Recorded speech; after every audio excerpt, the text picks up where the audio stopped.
Good morning বন্ধুরা। আজকে কিন্তু আছে বিশ্বকর্মা পুজো, তাই জন্য সকাল সকাল রেডি হয়ে চলে গেছিলাম অফিসে। আর দেখতে পাচ্ছ আমাদের ঠাকুরটা কত সুন্দর হয়েছে। তো আর এখানে কিন্তু ভোগের জন্য খিচুড়ি রান্না শুরু করে দিয়েছিল।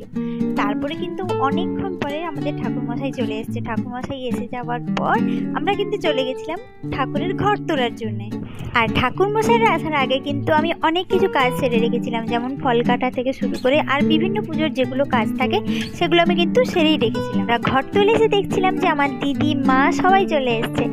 এরপরে অনেক দেরি হয়ে যাবে পুজো হতে, কেন কি ঠাকুরমশাই এসেছেন 12টার সময়, আর পুজো শেষ হতে হতে অলরেডি 4টা বেজে যাবে। তাই জন্য সবাইকে আগে থেকে খেতে দেওয়া শুরু হয়ে গেছিলো। আর এখানে দেখো আমার মাও খেতে বসে গেছে, দিদিও বসে গেছে, কেন কি ওদের আবার বাড়ি যেতে হবে। এখন বাজে প্রায় 1:30 থেকে 2টো, তাই ওরাও খেতে বসে গেছে। আর এদিকে ঠাকুরের সামনে গামছা ঘেরে কি হচ্ছিল জানো, ঠাকুরের চোখ আঁকা হচ্ছিল।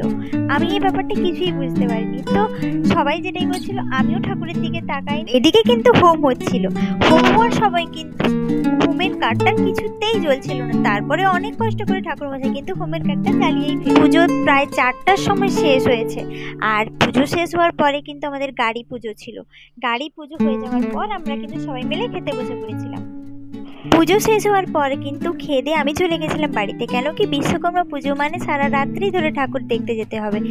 তো সবাই মিলে কিন্তু আমরা ঠাকুর দেখতে বেরিয়ে পড়েছিলাম। আর কত না কত প্যান্ডেলের ঠাকুর দেখেছি, টাটা স্টিল দেখেছি, হলদিয়ার যত ঠাকুর হয়েছে প্রায় অত ঠাকুর তো দেখা সম্ভব হয়নি, কিন্তু তার মধ্যেও টাটা স্টিলের ঠাকুর দেখেছি, আইওসির ঠাকুর দেখেছি, এইচপিএলের ঠাকুর দেখেছি, অনেক অনেক ঠাকুর দেখেছি।